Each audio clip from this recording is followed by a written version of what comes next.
Hello everyone, कैसे हैं बच्चों आप सब। I hope all of you are good.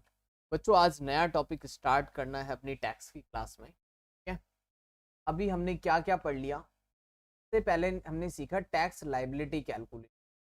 हमने टैक्स लायबिलिटी कैलकुलेट करी। ठीक है, कैसे कैलकुलेट करी हमने। इंडिविजुअल का हमने सीखा कि एक इंडिविजुअल पर्सन है, उसकी टैक्स लायबिलिटी कैसे कैलकुलेट होती है। वो इनकम कहाँ से कमा के लाएगा, सैलरी से, बिजनेस प्रोफेशन से, हाउस प्रॉपर्टी से, कैपिटल गेन से, इनकम फ्रॉम अदर सोर्स से, या फिर एग्रीकल्चरल इनकम से। पार्शियल इंटीग्रेशन वहां पर हम करेंगे, राइट। तो ये चीजें हमने सीखी, टैक्स लायबिलिटी कैसे कैलकुलेट करते हैं, सरचार्ज, मार्जिनल रिलीफ, काफी सारे इंपॉर्टेंट। फिर हमने चैप्टर 2 में करा एडवांस टैक्स देना पड़ता है, जिसमें इंटरेस्ट निकालना सीखा। 234B और 234A, तीन सेक्शन हमने करे एडवांस टैक्स। तो अब क्या हर पर्सन से हमें टैक्स लेना है? इंडिया में जितने भी लोग हैं, क्या हमें हर किसी से टैक्स ले लेना है या कुछ ही लोगों से टैक्स लेना? टैक्स आप लोगे किससे? क्या हर एक इंडिविजुअल जो इंडिया में इनकम अर्न कर रहा है मुझे उससे ले लेना चाहिए? देखो क्या होता है, एक पर्सन है, ये इंडिया से बाहर कभी नहीं गया, ये हमेशा मिस्टर चिंटू। अब चिंटू इंडिया में रहता है, इंडिया में ही इनकम अर्न करता है, इंडिया में रहता है और इंडिया में ही इनकम अर्न करता है, इंडिया की कंपनी में ही जॉब करता है, सैलरी। इसका एक घर भी है इंडिया में, इसका घर भी कहाँ है, हाउस प्रॉपर्टी है एक का, वो घर भी इंडिया में ही है। अब घर इंडिया में है, उसको रेंट पे दे रखा है, उससे रेंट मिलता है, income from house property, rental income आ गई। इसने एक छोटी सी दुकान भी खोल रखी है, शाम को जब जॉब से घर पे आता है तो वो अपनी छोटी सी दुकान खोल के बैठ जाता है, वहां से इनकम आती है। This is business and profit. ठीक है, तो और इसने बैंक में एफडी भी करा रखी है, उस पर इंटरेस्ट मिलता है, वो इनकम फ्रॉम अदर सोर्स। तो ये सारी इनकम है, इस पे हमें टैक्स लेना बनता है। पर एक पर्सन और है, टू इसका फ्रेंड, अब ये रहता है यूएसए में। ये कहाँ रहता है, यूएसए में। क्या हम इससे भी टैक्स ले सकते हैं? यूएसए में एक पर्सन रहता है इंडिया के बाहर, क्या हम उससे भी टैक्स ले लें? ये तो सर नॉन रेजिडेंट है, इससे कैसे टैक्स ले? तो इसको हम बोलेंगे रेजिडेंट और इसको क्या बोलेंगे हम, नॉन रेजिडेंट। तो हम अपने रेजिडेंट से तो टैक्स ले सकते हैं, अच्छा, और नॉन रेजिडेंट से टैक्स नहीं ले सकते। वो क्यों देगा भाई टैक्स इंडिया की गवर्नमेंट को? बट कुछ टाइम बाद इस चिंटू ने प्लान करा, मैं भी जा रहा हूँ मिंटू के पास। चिंटू भी यहाँ पर आ गया यूएसए की कंपनी में जॉब करने। अब बताओ क्या चिंटू से टैक्स लें, वो इंडिया छोड़ के चला गया है। तो टैक्स निकालने से पहले किसी भी पर्सन का, जब आप बच्चे टैक्स निकालेंगे, पहले हमें पता होना चाहिए उसका रेजिडेंशियल स्टेटस। तो मैं पता करूंगा पहले उसका रेजिडेंशियल स्टेटस क्या है, इन इंडिया रेजिडेंट है भी या नहीं है। कहीं आपने टैक्स निकाल दिया, पता चले वो तो नॉन रेजिडेंट। ठीक है, कुछ पर्सन इंडिया में घूमने आते हैं गवर्नमेंट, और घूमते घूमते उन्होंने कुछ पैसा इनकम अर्न कर लिया इंडिया, क्या उस पर टैक्स लेना है हमें? तो इंडियन गवर्नमेंट हर इनकम पे टैक्स लेगी, अगर वो इंडिया से रिलेटेड, इंडिया के कंट्रोल में नहीं होगा तो नहीं लेगी।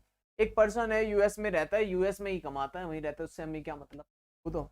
लेकिन इंडिया का पर्सन, मान लो चिंटू ने, ये इंडिया में ही रहता है, इंडिया में रहते ही रहते ही इसने अमेरिका में एक घर बना लिया, अमेरिका के अंदर एक अपना घर बना लिया, नया घर अमेरिका में लिया है इसने, उसको रेंट पे दे दिया, अमेरिका से रेंटल इनकम आ रही है इंडिया में रहते ही रहते ही। अब इसको टैक्स देना पड़ेगा उस वाली इनकम पे भी जो अमेरिका से अर्न कर। ओके, ये लेकिन परमानेंट अमेरिका चला गया, तब क्या करना है? तो वो सारे केस हम पढ़ेंगे। सबसे पहले तो हमारा चैप्टर है जो बच्चे आज का है, वो है रेजिडेंशियल स्टेटस। अब हम सीखेंगे रेजिडेंशियल स्टेटस निकाल, कि एक पर्सन का रेजिडेंशियल स्टेटस कैसे निकाल है, ये आज का। ठीक है, तो कुछ बातें देखते हैं, फिर इस चैप्टर को हम मॉड्यूल से भी पढ़ेंगे थोड़ा सा। बेसिक इंट्रोडक्शन आप भी हम देख लेते हैं रेजिडेंशियल स्टेटस। बेसिक इंट्रोडक्शन क्या है? तो बताओ, कोई पर्सन इंडिया में रेजिडेंट होगा या तो क्या होगा, नॉन रेजिडेंट। सबसे पहले चैप्टर का नाम लिखिए, residential status of income tax, for income tax. किसी पर्सन का हमें क्या निकालना पड़ेगा, रेजिडेंशियल स्टेटस निकालना पड़ेगा टैक्स निकालने से पहले। तो ये चैप्टर पहले करना चाहिए, राइट। पर ये थोड़ा सा समझने के लिए जो कंसेप्ट होता है ना, तो मैं उसके अकॉर्डिंग कराता हूँ, जो चीजें समझ में आती चली। अब टैक्स निकालना आ गया, कोई बात नहीं, पहले वो पढ़ लिया, ठीक है। अब रेजिडेंशियल स्टेटस सीख लो, तो हमें पता होगा किसका रेजिडेंशियल स्टेटस निकालना है, ठीक है। फिर उसके भी आप पे हम टैक्स निकालेंगे। क्या लिखा हुआ है, the tax liability of individual in India depend upon, depend करेगी his residential status for any particular financial year, ठीक है। 1 अप्रैल 2022 से 31 मार्च 2023 this will be called previous year. फिर 1 अप्रैल 2023 से 24 this will be called assessment year. मैंने यहाँ पर जितना भी इनकम कमाया होगा, इनकम यहाँ पे अर्न करी, तो उसका टैक्स कब देना है, अगले साल। कब देना है, 31 जुलाई तक इंडिविजुअल है तो, कंपनी है तो 30 सितंबर तक, ओ सॉरी 31 अक्टूबर था हमारा, 31 अक्टूबर तक ये कंपनी की। इंडिविजुअल की केस में क्या था, 31 जुलाई तक टैक्स दे देना है। तो टैक्स तो दे देंगे, बट अगर पहले वो तो पता कर लें रेजिडेंट है, तो क्लासिफाई कैसे किया, या तो रेजिडेंट होगा या फिर रेजिडेंट नॉट ऑर्डिनरी रेजिडेंट, हम इसको एनओआर कहते हैं। रेजिडेंट है बट ऑर्डिनरी नहीं है।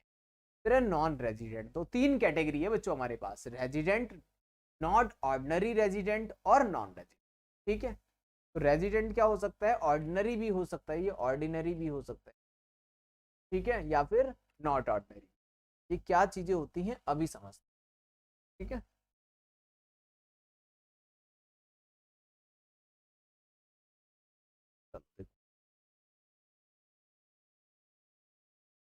तो डिपेंड किस पे करेगा, अगर मैं बात करूं तो सबसे पहले बात करते हैं रेजिडेंशियल, डिपेंड करता है रेजिडेंशियल।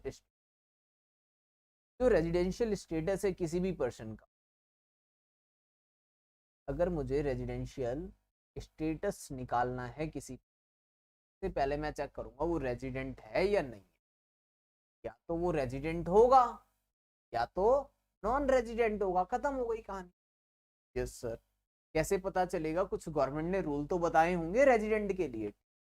अगर रेजिडेंट हुआ तो फर्दर चेक करें, फर्दर अब क्या चेक करना रह गया कि वो ऑर्डिनरी रेजिडेंट है या फिर not ordinary resident, ordinary resident, तो OR लिख लेते हैं अब, ठीक है ना।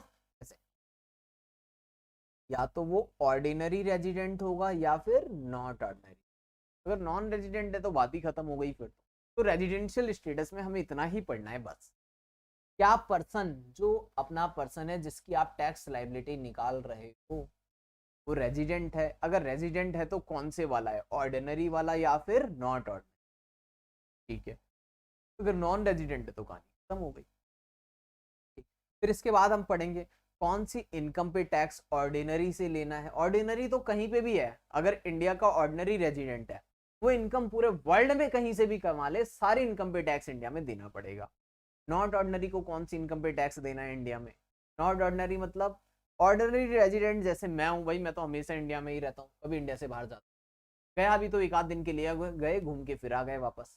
तो ऐसे लोगों को कहते हैं हम ordinary resident. Not ordinary resident कि थोड़े टाइम इंडिया में रहते हैं, थोड़े टाइम इंडिया से बाहर रहते हैं, ठीक है। ऐसे लोग जो कुछ टाइम तो इंडिया में बिताते हैं अच्छा खासा, बिल्कुल ज्यादा भी नहीं, ये परमानेंट, ये बिल्कुल हमारे अपने लोग, ये थोड़े से अपने हैं। थोड़े से अपने मतलब थोड़े थोड़े टाइम के लिए आते हैं। फिर नॉन रेजिडेंट ये घूमने फिरने के लिए आते हैं, परमानेंट कभी नहीं आते। ये आ गए नॉन रेजिडेंट, 10 दिन हमारे इंडिया में रहे, बाकी फिर चले गए वापस अपनी, 15 दिन के लिए आए फिर चले गए, घूम फिर के वापस चले जाते हैं, वो होते हैं नॉन रेजिडेंट, ठीक है। तो नॉन रेजिडेंट हमें पता चल गया क्या होता है। ऑर्डिनरी जो परमानेंट अपना है, नॉट ऑर्डिनरी जो थोड़ा थोड़ा सा, यही चीजें यहाँ पे लिखी,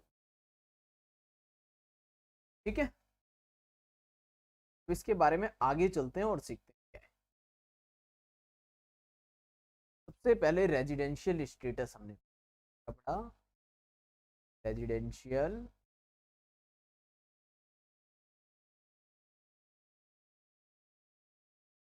तो बच्चे हम देख रहे हैं residential status of individual, of individual. क्या कंपनी भी नॉन रेजिडेंट रेजिडेंट होती है, यस कंपनी भी नॉन रेजिडेंट, ठीक है। तो इंडिविजुअल का रेजिडेंशियल स्टेटस कैसे निकाल, लिखिए स्टेप सबसे पहले हम रेजिडेंशियल स्टेटस निकालने जा रहे हैं, जिससे हमें पता चलेगा कि वो रेजिडेंट है कि फिर नॉन रेजिडेंट। ऑर्डिनरी और नॉट ऑर्डिनरी नहीं पता चलेगा, क्या पता चलेगा? सिर्फ रेजिडेंट और नॉन रेजिडेंट। सिर्फ मैं इसकी कंडीशन बता रहा हूँ बस, कि एक व्यक्ति इंडिया में है तो वो रेजिडेंट है या नॉन रेजिडेंट है, ये कैसे पता चलेगा? इसके क्या स्टेप हैं? तो सबसे पहला step, if he stay in India, stay in India for 182 days or more, 182 days or more during relevant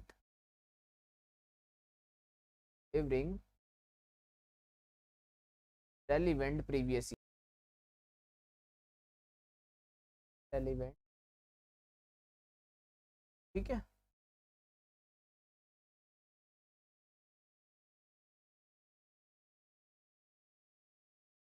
तो अगर कोई व्यक्ति हमारे इंडिया के अंदर 182 दिन या उससे ज्यादा पिछले साल रहा हो तो हम उसको रेजिडेंट मान लेंगे।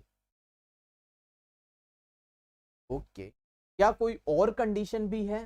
यस बच्चों, एक कंडीशन और, एक कंडीशन और लिख, या फिर दूसरी कंडीशन के पास चलते हैं। Second, if he stay in India, he stay in India for 60 days or more, 60 days or more। अब बताओ क्या कंडीशन कुछ गड़बड़ लग रही है? फिर 60 चेक कर लेते, 180 क्यों चेक कराई? 182, ठीक है। 60 के साथ बच्चे एक चीज और चेक करनी है, इसलिए वो कंडीशन अलग है। देखो, अगर 182 दिन कोई पिछले साल में इंडिया में है तो वो रेजिडेंट है, बात खत्म। 182 से कम है तो वो नॉन रेजिडेंट, ठीक है। एक कंडीशन आ गई समझ। दूसरी कंडीशन पे चलें अगर, तो दूसरी कंडीशन ये कहती है कि अगर इंडिया में 60 दिन है या उससे ज्यादा है पिछले साल, प्लस एंड सेकंड कंडीशन और है कुछ, 60 डेज और मोर, एक minute, in relevant previous year, in previous year, and साथ में एक कंडीशन और चेक करनी पड़ेगी जो जरूरी है, और नहीं लगाया, एक और चीज साथ में, एक और चीज जरूरी है, 365 डेज, 365 दिन और होना चाहिए या उससे ज्यादा होना। कब? ये कब होना चाहिए? 365 डेज और मोर, ठीक है, during 4 years preceding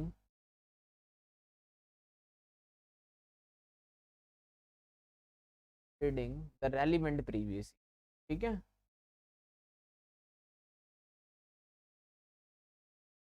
relevant previous, ये क्या कहानी है दूसरे वाली, ये थोड़ी सी आपको समझनी है, बाकी तो नॉर्मल। मैंने कहा अगर इंडिया में 182 दिन है तो चलेगा पिछले साल में।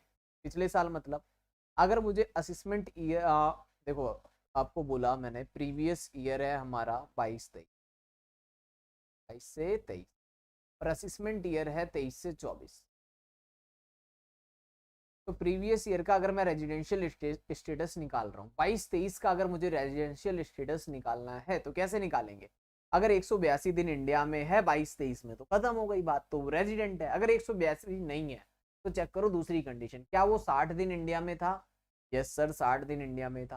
फिर उसके पिछले प्रीवियस ईयर के प्रीसीडिंग 4 साल, तो 21-22, 20-21, 19-20 और 18-19, इन 4 सालों के अंदर क्या वो 365 दिन इंडिया में था?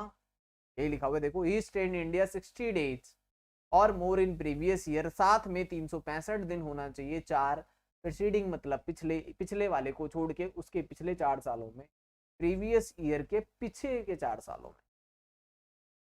अगर अभी 22-23 है, ये हमारा प्रीवियस ईयर, इसमें मिलने चाहिए या तो 182, फिर तो वो रेजिडेंट है। अगर 182 नहीं होते तो क्या चेक करोगे? 60 दिन और इसके पिछले 4 साल देखोगे, 22-23 से पहले 4 साल कौन कौन से, 21-22, 20-21, 19-20 और 18-19, इन 4 सालों में मिला के, जरूरी नहीं है सारे 4 साल का मिला लो, कभी भी आया गया हो सारा मिला के 365 दिन हो जाए तो वो रेजिडेंट हो जाए।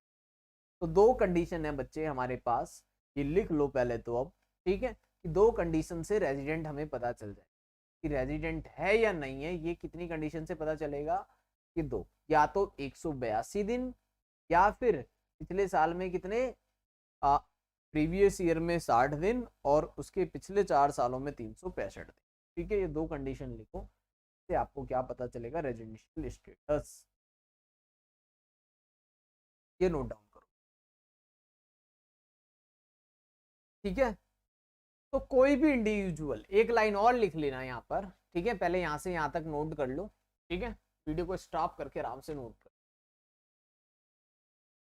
कर लिया। फिर अब एक लाइन और लिख लो बच्चों, if individual satisfied any one of the condition, ठीक है, कोई सी भी कंडीशन सेटिस्फाई कर लेता है, if satisfied any one of the condition then he is resident, क्या हो जाएगा, resident. If not satisfied any condition from this then he will be considered as non resident, उसको क्या कंसिडर करेंगे हम, नॉन रेजिडेंट। ठीक है, नॉर्मल सी बात है, अगर एक भी कंडीशन सेटिस्फाइड हो जाती है बच्चे तो वो रेजिडेंट है, अगर एक भी नहीं होती दोनों में से तो नॉन रेजिडेंट। ठीक है, 182 भी नहीं हो रहे, 60 भी नहीं हो रहे, या 60 हो गए 365 नहीं हो रहे पिछले 4 सालों में, तो वो क्या है, नॉन रेजिडेंट। देखो अब कुछ एग्जाम्पल देखो इसके, ठीक है। तो अभी हमने क्या पढ़ा बच्चों, रेजिडेंशियल स्टेटस में, रेजिडेंशियल स्टेटस के अंदर मैंने आपको बताया अभी, सिर्फ क्या बताया, इंडिविजुअल का रेजिडेंशियल स्टेटस कैसे निकल, या तो वो रेजिडेंट होगा या फिर क्या होगा, नॉन रेजिडेंट। रेजिडेंट कब होगा वो इंडिविजुअल हमारा, रेजिडेंट कब बनेगा, या तो 182 डेज प्रीवियस ईयर में, या फिर दूसरी कंडीशन, और दूसरी कंडीशन है 60 दिन पिछले साल में प्लस 365 दिन उसके भी पिछले 4 साल में, ये 4 प्रीवियस ईयर प्रीसीडिंग प्रीवियस, ठीक है, इमीडिएट प्रीवियस ईयर नहीं, प्रीसीडिंग प्रीवियस, ठीक है। अगर वो 60 दिन ये कंडीशन सेटिस्फाई कर जाए तब भी रेजिडेंट है, या फिर पहली वाली कर जाए तब भी रेजिडेंट। अब बताओ, एक पर्सन है मेरे पास, वो अमेरिका से इंडिया आया था, वो अमेरिका से इंडिया आया था 1 जुलाई 2001, 31 मार्च 2001 तक इंडिया में है वो, 31 मार्च के बाद वो अप्रैल में वापस चला, 17 अप्रैल को वापस चला। तो लेकिन हमें असेसमेंट ईयर सिर्फ यहाँ का निकालना, इससे सॉरी 21 से 22 का। तो बताओ, पूरा जुलाई उसने इंडिया में निकाला, अगस्त निकाला, जिस दिन इंडिया में आया है वो दिन भी इंडिया में काउंट करेंगे, और जिस दिन इंडिया से गया है बच्चे वो दिन भी इंडिया में काउंट करेंगे, पार्ट स्टे इन इंडिया माना जाएगा। जुलाई, अगस्त, सितंबर, अक्टूबर, नवंबर, दिसंबर, फिर जनवरी, फरवरी, मार्च, यहाँ तक वो इंडिया में था। कितने दिन हो गए, 31, 30, 30, 31, 30, 31, 31, 28, 270। तो बताओ रेजिडेंट या नॉन रेजिडेंट, आप सीधे बोलोगे रेजिडेंट, 182 से ज्यादा है। मैंने कहा बच्चे वो 1 अगस्त को आया है, अगर 1 अगस्त को आया है इंडिया में तो कितने दिन हो गए, 31 मार्च तक देखने, उसके बाद वाले नहीं देखने, काउंट मत करना उसके बाद, वो अगले साल में काउंट होंगे, ठीक है, यानी कि वो काउंट होंगे फिर 22 और 23 वाले। अभी 21 और 22 के काउंट करने आप, 21 और 22 के। अब 1 अगस्त को अगर इंडिया में आया तो कितने दिन हो जाएंगे, 274 माइनस 243, अभी भी कितना, अब मैं कह रहा हूँ 1 सितंबर को इंडिया में आया था, फिर 1 सितंबर को आया था तो क्या प्रॉब्लम है, अभी भी 212 हो रहे हैं, 1 सितंबर के अकॉर्डिंग भी कितने हो रहे हैं, 212। मैंने कहा 1 अक्टूबर को इंडिया में आया, देखो 1 अक्टूबर को अगर इंडिया में आया तो कितने दिन, अक्टूबर के 31, नवंबर के 30, दिसंबर के 31, जनवरी के 31, फरवरी के 28 और मार्च 182 डेज एग्जैक्ट आ गए। अगर वो 2 अक्टूबर को आता कितने दिन होते, 181, फिर क्या बन जाता वो नॉन रेजिडेंट। फिर दूसरी कंडीशन चेक करनी पड़ती, लेकिन वो पहली बार इंडिया आया है, मैं ऐसा कह रहा हूँ पहली बार 2 अक्टूबर को इंडिया आया, तो ये कंडीशन तो बेकार है, देखनी नहीं। पिछले 4 साल कहां से देखोगे फिर, ठीक है। तो सीधे हम क्या बोलेंगे, नॉन रेजिडेंट। एक पर्सन पहली बार 2 अक्टूबर को इंडिया आया, 2 अक्टूबर से 31 मार्च तक हो रहे हैं 181। दूसरी कंडीशन हम चेक नहीं कर सकते क्योंकि वो पहली बार इंडिया आया है, फर्स्ट टाइम, ठीक है। तो हमेशा इंडिया में ये उसका रेजिडेंशियल स्टेटस क्या निकालना, वो तो हमेशा इंडिया में ही है ना, रेजिडेंट बोलो उसको, सीधा उसके दिन थोड़ी काउंट करोगे, क्यों, सिंपल सी बात है। अगर आपके पास कोई ऐसा पर्सन आता है, मुझे पता है ये पर्सन हमेशा से इंडिया में, ये कभी इंडिया से बाहर गया ही नहीं, तो उसका रेजिडेंशियल स्टेटस क्या होगा यहाँ पर, ऑर्डिनरी रेजिडेंट, और वो हमेशा यहीं रहने वाला, बाहर तो जाता है, चला भी जाता है तो 2-4 दिन के लिए जाता है, बहुत लंबा कभी नहीं, तो वो रेजिडेंट होंगे और ऑर्डिनरी रेजिडेंट। हमें उन लोगों को पकड़ना है जो बिजनेस करने बाहर जाते हैं, बिजनेस करके फिर इंडिया आ जाते हैं, या फिर बाहर से कुछ लोग आते हैं हमारे यहाँ, ठीक है, ऐसे लोगों को पकड़ना है, बाहर से आता है बिजनेस करके वापस चले जाते हैं, जॉब करके वापस चले जाते हैं, इन लोगों को पकड़ना है, इनसे टैक्स निकलवाना है। जो अपने यहाँ परमानेंट रहता है वो जाएगा कहाँ, वो तो यहीं देगा ना टैक्स, उसकी तो कोई दिक्कत नहीं है, ठीक है। तो 181 डेज हो रहे हैं तो क्या बोलेंगे हम उसको, सीधे नॉन रेजिडेंट, ठीक है। एक और कहानी देखो, ईयर लिया मैंने 21 से 22, 21-22 में किसी ने इंडिया में स्टे करा 92 डेज, 21-22 में, 20-21, फिर 19-20, 18-19 और 17-18, इन 4 साल में भी स्टे करा यहाँ पर 40 डेज, यहाँ पर 90 डेज, यहाँ 80 डेज, यहाँ। अब बताओ क्या वो रेजिडेंट है, सर 182 हो रहा है क्या, 182 नहीं हो रहा, तो दूसरी कंडीशन 60 प्लस हो रहा है, यस। अब 4 सालों में क्या 365 हो रहा है, चेक करो, 40 प्लस 90 प्लस 80 प्लस 70, 280 हो रहा है, नहीं हो रहा। मैंने कहा यहाँ पर 180 था, तो कितना हो जाएगा, 40, 90, 180 और 70, अभी 360 हो रहा है, हाँ 380 हो रहा है आराम से, तो 60 प्लस 380 हो रहा है, तो वो रेजिडेंट बन जाएगा। पिछले 4 साल भी देखने हैं, पिछले 4 साल उसी का देख सकते हो जो पहले कभी इंडिया आया हो, जो पहली बार आया हो, फिर ये थोड़ी देखना है, फिर तो सीधे बोलना है नॉन रेजिडेंट, ठीक है। समझ आ रही है कहानी, चलो एक और बताओ। एक पर्सन है, ठीक है, एक पर्सन है, क्रिकेटर है कोई, वो 100 डेज के लिए हमेशा इंडिया आता है हर साल, पिछले 10 सालों से आया जा रहा है इंडिया, 100 दिन के लिए हर साल आता है, तो इस बार भी 100 दिन आया होगा, पिछले 4 सालों का मिला लूँ तो 400 दिन हो जाएंगे। तो क्या वो रेजिडेंट बनेगा या नहीं बनेगा, 182 तो नहीं हो रहा, लेकिन 60 तो हो रहा है, और 4 सालों में 365 भी हो रहा है, तो रेजिडेंट क्या बन जाएगा, वो रेजिडेंट आराम से बन जाएगा। अब देखो मैंने कहा एक फॉरेन क्रिकेटर है, ऑस्ट्रेलियन क्रिकेटर है, वो 90 डेज के लिए इंडिया आता है, 90 दिन के लिए, इस बार भी 90 दिन के लिए आया, पिछले 4 साल भी 90-90 दिन के आ रहे हैं, पिछले 10 सालों से ऐसे ही आ रहा है, 4 सालों में जोड़ें तो कितना हो जाएगा, 360, और इस साल कितने दिन के लिए आया है, 90, तो बताओ रेजिडेंट होगा या नॉन रेजिडेंट, अब बोलना पड़ेगा, क्यों, 60 प्लस मोर तो है बट 365 नहीं, 365 नहीं है यहाँ, 365 नहीं, अगर 90 दिन के लिए आ रहा है तो, लेकिन 100 दिन के लिए आ रहा है तो आराम से 400 हो रहे हैं, वो 365 से ऊपर हो रहा है, ठीक है, 365 हो जाए या उससे ज्यादा हो जाए, तो रेजिडेंट, या तो पहली कंडीशन सेटिस्फाई कर दे या फिर दूसरी वाली, ठीक है। देखो एक बार और रीड करके, कोई दिक्कत है तो, ठीक है। तो ये बात आ गई समझ में अब, ठीक है ना, रीड कर लिया एक बार और। अगर 182 दिन या उससे ज्यादा है पिछले साल में, तो वो हमारा रेजिडेंट है। तो इंडियन गवर्नमेंट ने मैथमेटिकल मैनर में आपको बता दिया कैसे निकालते हैं रेजिडेंट, सिटीजनशिप के बेस पे नहीं लगाते टैक्स, कैसे लगाते हैं, रेजिडेंशियल स्टेटस के बेस, ठीक है। तो 182 डेज और मोर अगर 182 दिन से ज्यादा इंडिया में है तो रेजिडेंट है, अदरवाइज नॉन। या फिर इस साल, पिछले साल वाले में जिसका हमें टैक्स निकालना है, उस साल 60 दिन और उसके जस्ट पीछे वाले 4 सालों में कितने दिन है, 365 दिन। इतनी बात समझ in India. Stay in India का मतलब क्या होता है? स्टे इन इंडिया ओनली अर्थ नहीं कि इंडिया की बॉर्डर पे आ गए या इंडिया में आ गए। Stay in India include stay in the territorial water of India also. अगर आप इंडियन बॉर्डर पे, जो इंडिया की बॉर्डर है हमारी, ठीक है, जो बॉर्डर से क्या है, जो पानी है, ठीक है ना, देखो अर्थ तो क्लियर है कि वो इंडिया है, जो अर्थ है वो हमारी क्लियर है कि ये इंडिया अर्थ में आ गया तो वो तो इंडिया है ही। इसके साथ साथ बॉर्डर जो समुन्द्र में पानी है, अगर उसमें भी अपनी बोट लेकर आ गए या नाव में हो तो वो भी इंडिया में माना जाए। कहाँ तक? क्या सारा समंदर हमारा है? नहीं, ओनली कहाँ तक, 12 नॉटिकल माइल्स।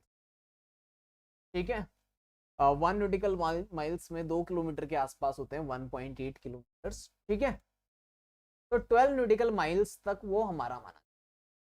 अगर यहाँ पर भी आ गए, ये मान लिया जाएगा कि आप इंडिया में, तो water also include stay in India. अब स्टे इन इंडिया में जरूरी नहीं है कि आप हमेशा लगातार कंटिन्यूस, कभी भी आप आए 10 दिन। देखो अब मुझे निकालना है 1 अप्रैल 2022 से 31 मार्च 2023 तक आप कितने दिन इंडिया में रहे। तो अप्रैल में आपने सिर्फ 20 दिन इंडिया में बिताए, फिर मई में 10 दिन, अप्रैल मई जून में 5 दिन, फिर जुलाई में फिर 20 दिन, अगस्त आ गया, अगस्त में आपने पूरा महीना यही 30 दिन बिता दिए, सितंबर में 20 डेज, अक्टूबर में 25 डेज, नवंबर में 10, दिसंबर में 10, जनवरी में 31, फरवरी में 28, मार्च में 10। ये सारे जोड़ लेंगे। जरूरी नहीं है कंटिन्यूस इंडिया में रहो, आ रहे हो जा रहे हो वो सारा काउंट कर लो। ठीक है, जिस दिन आओगे वो दिन भी इंडिया में काउंट किया जाएगा और जिस दिन इंडिया से जाओगे वो दिन भी इंडिया में काउंट कर लिया जाएगा।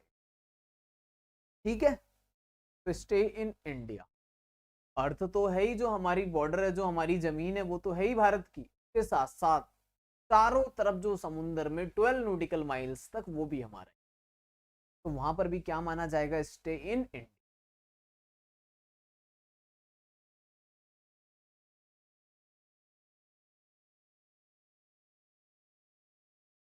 ठीक है, तो अभी हमने क्या पढ़ा रेजिडेंशियल स्टेटस के अंदर,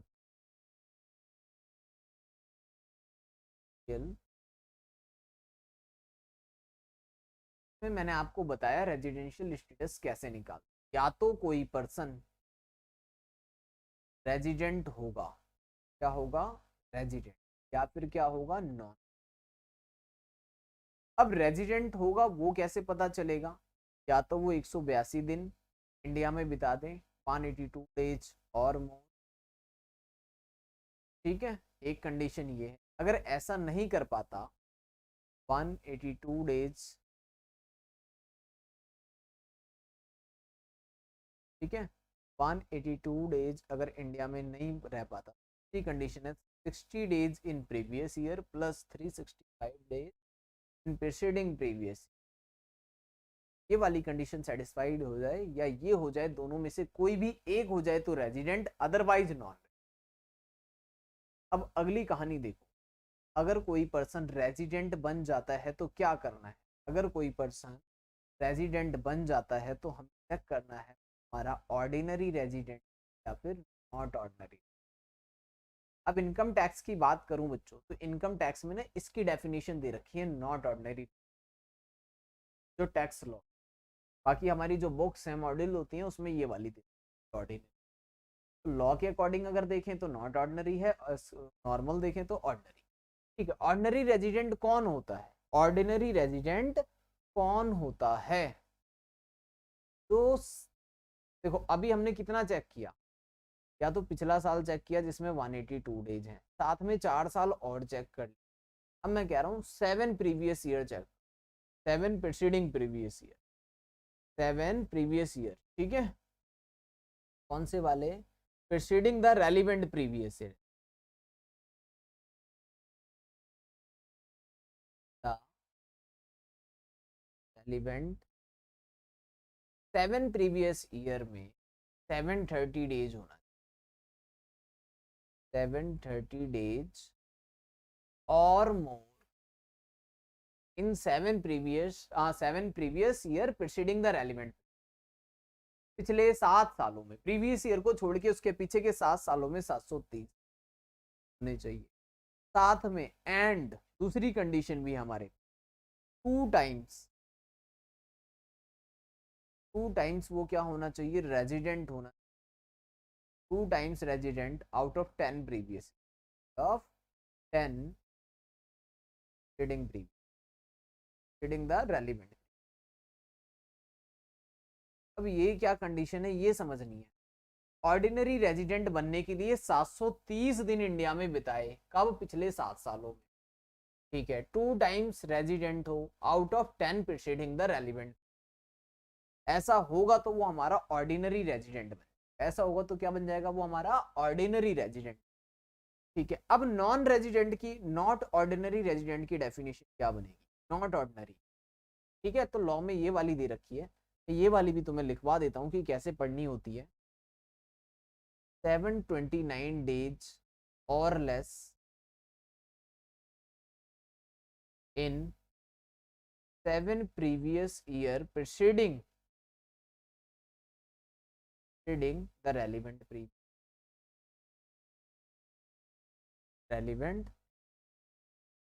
एक कंडीशन सेटिस्फाइड कर दे कोई पर्सन, 729 दिन रहे या उससे कम रहे तो वो नॉट ऑर्डिनरी रेजिडेंट कहलाएगा।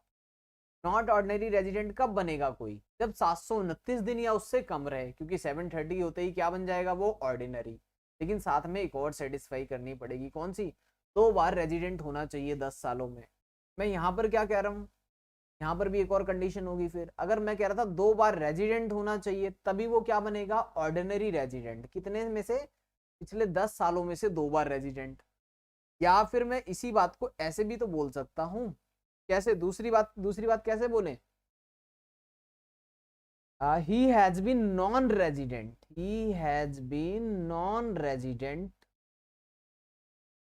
रेजिडेंट की जगह अब मैं बोल रहा हूँ नॉन रेजिडेंट। कितनी बार, non resident 9 years out of 10 previous year preceding the relevant।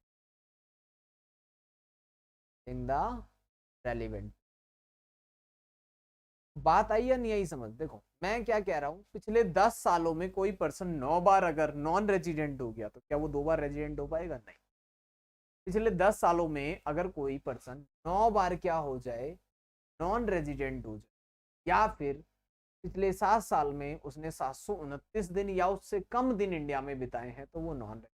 या फिर इसको ऐसे चेक कर लो, 730 डेज और मोर, 730 दिन हो या उससे ज्यादा हो पिछले 7 सालों में, ठीक है। 2 बार रेजिडेंट हो 10 सालों में, तब वो क्या बन जाएगा, ऑर्डिनरी रेजिडेंट। एक बार इसको नोट करो बच्चों पूरा का पूरा।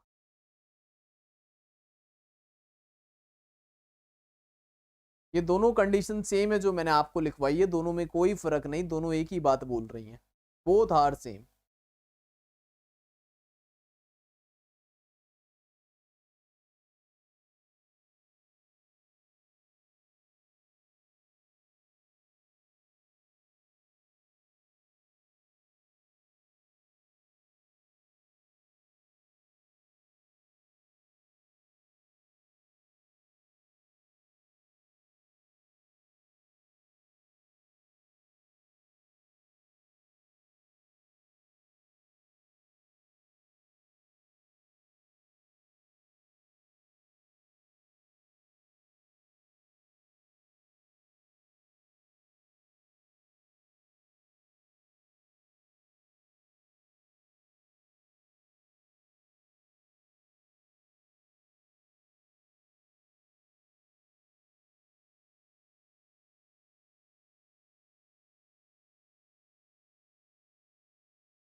ठीक है, तो ये तो सिंपल सी कहानी है, इसमें कुछ भी कंफ्यूजन नहीं होनी चाहिए।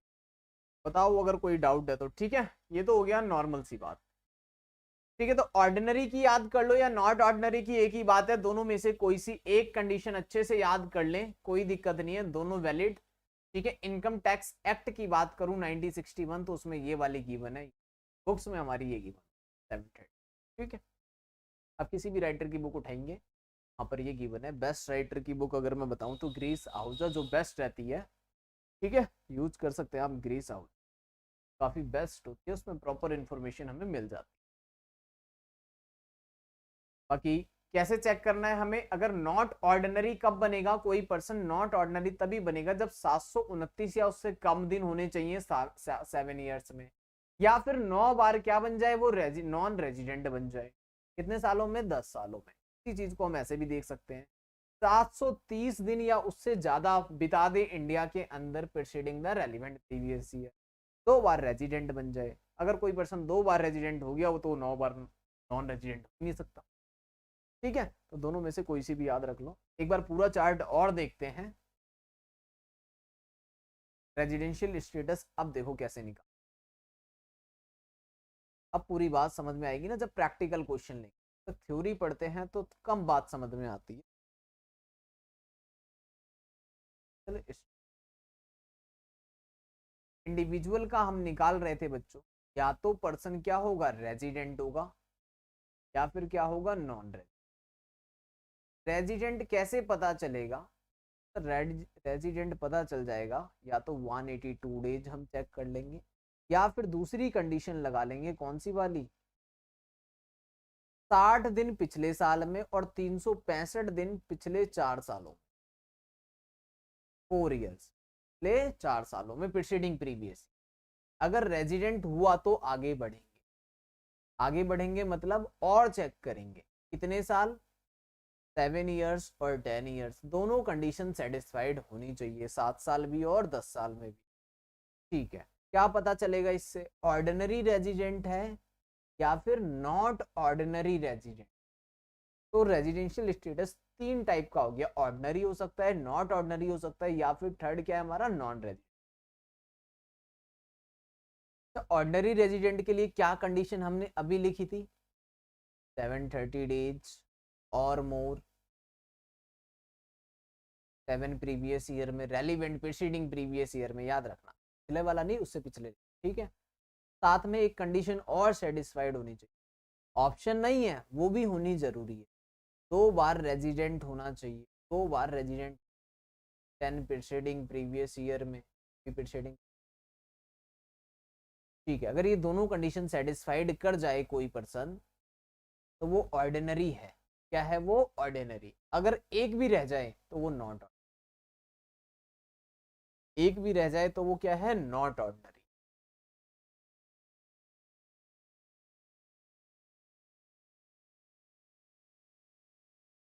बताओ कोई दिक्कत है तो।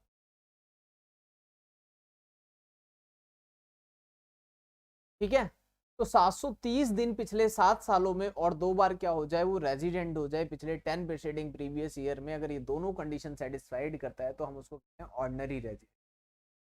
तो नॉट ऑर्डिनरी कब होगा वो, अब अच्छा कोई सी भी एक, सॉरी मैंने यहाँ पर दोनों बोल दी थी ना, इसमें से कोई सी भी एक अगर सेटिस्फाइड कर देगा तो वो नॉट ऑर्डिनरी। एंड यहाँ अगर ये दोनों सेटिस्फाइड करता है तो क्या बनेगा, वो ऑर्डिनरी। ठीक है, ये डालो,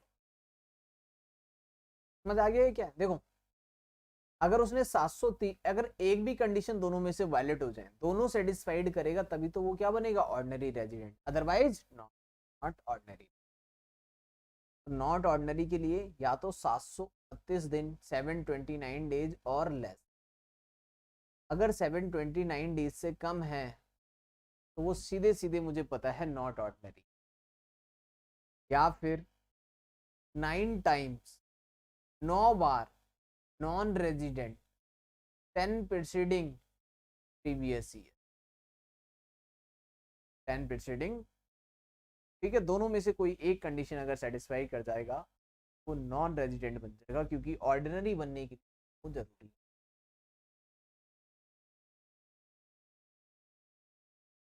जो पर्सन 729 दिन से कम रह के जाए इंडिया, वो कभी ऑर्डिनरी, जो 9 बार नॉन रेजिडेंट हो जाए वो भी कभी ऑर्डिनरी नहीं, ठीक है, वो क्या बनेगा, नॉट ऑर्डिनरी।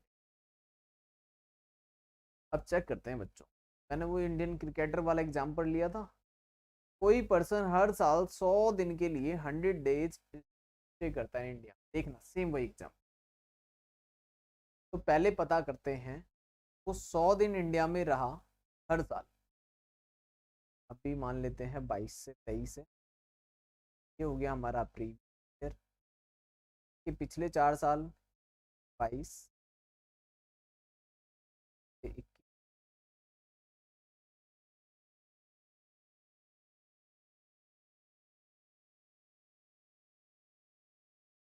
21, से 7, राइट, यहाँ पर 100 डेज स्टे करा इंडिया, 182 तो नहीं हो रहे पर 60 वाली कंडीशन चेक कर, 100 100 100 100 4 साल में 365 दिन हो गए, इसलिए वो क्या बन गया, अब रेजिडेंट बन गया। अब चेक करना है मुझे कि वो ऑर्डिनरी है या नॉट ऑर्डिनरी। तो 7 साल तक गए, 1 2 4 5 6, इसके पीछे 7 साल, अब 7 साल में मिले मुझे 700 डेज, 700 दिन, तो 729 से तो कम है, तो ये सीधे क्या बन गया, नॉट ऑर्डिनरी रेजिडेंट। अगर 700 से ज्यादा बिता देता, 700 से ज्यादा बिता देता, मतलब 700 से ज्यादा का मतलब है, मान लो ये आ रहा था 1, कितना ले लें, 1110 ले लें, चलो 110 दिन ले लेते हैं, तो यहाँ पर भी कितना हो जाएगा 110, इधर कितना हो जाएगा, मैं थोड़ा सा चेंज कर रहा हूँ, 10 10, देखना ध्यान से, यहाँ पर भी 110, यहाँ पर भी, 4 साल में कितना हो गया भाई, 440, 365 से ऊपर है तो वो क्या बन गया, रेजिडेंट। अब 7 साल के लिए चेक करते हैं, 110 110 7 साल में हो गए 770। हमें कितने चेक करने थे भाई, नॉन रेजिडेंट बनने के लिए 729 से कम होने। अब ये रेजिडेंट वाली कैटेगरी में आने लग गया ऑर्डिनरी, भाई इसने बिता दिए 770 दिन, कितने दिन बिता दिए, 770 दिन। अगर 770 दिन इंडिया में बिता दिए तो क्या अब ये ऑर्डिनरी रेजिडेंट हो जाएगा, अभी नहीं, ये अभी ऑर्डिनरी नहीं बना है, 770 तो हो गए, 770 तो हो गए, पर एक कंडीशन और चेक करनी, एक कंडीशन और क्या चेक करनी पड़ेगी बच्चों, कि वो पिछले 10 सालों में 2 बार रेजिडेंट था या नहीं था। 2 बार आराम से रेजिडेंट हो जाएगा, एक तो यहाँ चेक कर लो 60 दिन पिछले 4 सालों में 300, यहाँ पे भी चेक कर लो, इसमें 60 से ज्यादा है, पिछले 4 सालों में 300, तो वो क्या बन जाएगा हमारा, ऑर्डिनरी रेजिडेंट का। रेजिडेंट वाली कंडीशन चेक कर लो ना, 10 सालों में 2 बार मुझे रेजिडेंट मिल जाए। अब ये क्वेश्चन क्या, या फिर नॉट ऑर्डिनरी चेक कर लो, 10 साल में 9 बार क्या बनना चाहिए, वो नॉट ऑर्डिनरी, दूसरी चेक करने की जरूरत ही नहीं है नॉट ऑर्डिनरी वाली, ठीक है, ठीक है। तो इस तरीके से चेक करना होता है। ये पर्सन क्या बन गया हमारा, ऑर्डिनरी रेजिडेंट। कंडीशन वापस देखो क्या थी हमारी, रेजिडेंशियल स्टेटस कैसे पता चलेगा, अगर इंडिया के अंदर 182 दिन या उससे ज्यादा है तो वो रेजिडेंट है, या फिर 60 और पिछले 4 सालों में 365 डेज है तब भी वो रेजिडेंट है। ऑर्डिनरी के लिए 730 डेज 7 सालों में या उससे ज्यादा 2 बार रेजिडेंट हो जाए 10 सालों में। नॉट ऑर्डिनरी के लिए कोई सी एक कंडीशन सेटिस्फाइड कर, इसके लिए बोथ सेटिस्फाइड होनी चाहिए, इसके लिए एनी वन। 729 से कम हो गया तब भी वो नॉट ऑर्डिनरी, ये 9 बार नॉन रेजिडेंट बन गया तब भी वो क्या हो जाएगा, नॉट ऑर्डिनरी। कि जो 2 बार नॉन रेजिडेंट बन जाए वो 9 बार नॉन रेजिडेंट कैसे हो सकता है, मैंने कहा 10 साल हैं, 10 में से अगर कोई 2 बार रेजिडेंट, 9 बार रेजिडेंट, ठीक है। ये वाली डेफिनेशन दी है, आप ये वाली याद कर लो, ये आसान है। 730 days in 7 year or more, 2 time resident in 10 previous, okay. चलिए यहाँ तक करिए, बाकी करते हैं फिर अब नेक्स्ट, ठीक है। अगली क्लास में हम करेंगे स्कोप ऑफ टोटल इनकम। कौन सी इनकम पे रेजिडेंट को टैक्स देना होता है, कौन सी इनकम को नॉन रेजिडेंट, इस तरह से पढ़ेंगे। तो पहले तो ऑर्डिनरी रेजिडेंट होता है, फिर नॉट ऑर्डिनरी रेजिडेंट होता है, और फिर नॉन। तीन तरह के पर्सन हमें मिलेंगे जिनका रेजिडेंशियल स्टेटस क्या होगा, या तो ऑर्डिनरी होगा, या नॉट ऑर्डिनरी होगा, या फिर नॉन। कौन सी इनकम पे ये वाला पर्सन टैक्स देगा, ये कब टैक्स देगा, ये कब टैक्स। ठीक है, तो बेसिकली अगर इंडिया से कोई कनेक्शन निकल के आता है तीनों का, अगर इंडिया से इनकम कमा रहे हैं फिर तो तीनों को पकड़ लेंगे हम, टैक्स ले लेंगे। ठीक है, तो बाकी वो सारी चीजें हम सीख, स्कोप ऑफ टोटल। ठीक है, चलिए जी, यहाँ तक आप प्रैक्टिस करिए थोड़ा सा रेजिडेंशियल स्टेटस अपने, फिर देखिए नेक्स्ट पार्ट।